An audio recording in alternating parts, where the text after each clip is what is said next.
வணக்கம். நீங்கள் இஎஸ்ஐ பயனாளராக இருந்தால் இந்த வீடியோ உங்களுக்காக தான். நீங்கள் இஎஸ்ஐ வச்சுருந்தீங்கன்னா ஹோல் ஃபேமிலியை நீங்கள் இஎஸ்ஐ பார்த்துக்கலாம். ஏதாவது ஒரு மெடிக்கல் எமர்ஜென்சி நடந்தால் நீங்கள் இஎஸ்ஐயில் வந்து போக முடியல, இஎஸ்ஐ தூரமாக இருக்குது அப்படின்னா பக்கத்தில் இருக்க ப்ரைவேட் ஹாஸ்பிட்டலில் பார்த்துட்டு நீங்கள் இஎஸ்ஐயில் போய் கிளைம் பண்ணிக்கலாம்.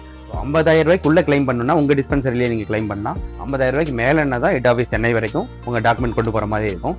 அதுக்கப்புறம் உங்களோட குழந்தைகள் டாக்டருக்கு படிக்கணும் அப்படின்னா 20% இடஒதுக்கீடு கொடுக்குறாங்க இஎஸ்ஐயில். அவங்களுக்கு படிக்கிறதுக்கு வருஷத்துக்கே 24,000 ரூபா தான் செலவாகுங்க. அப்புறம் உங்கள் குழந்தைகளுக்கு வந்து நீங்கள் டாக்டர் படிக்கிற வைக்கிறதா இருந்தால் இஎஸ்ஐயில் ஒரு நல்ல ஒரு ஆஃபர் உங்களுக்கு இருக்குது. அப்புறம் நீங்கள் ரிட்டையர்மெண்ட்டுக்கு பிறகு உங்களுக்கு ஒரு மாதத்துக்கு 5 ரூபா தாங்க. ஒரு மாதத்துக்கே 5 ரூபாயில் நீங்கள் மருத்துவம் பார்த்துக்கலாம். அந்த ஃபெசிலிட்டி இஎஸ்ஐயில் இருக்குதுங்க, வேறு எதுலேயுமே கிடையாது.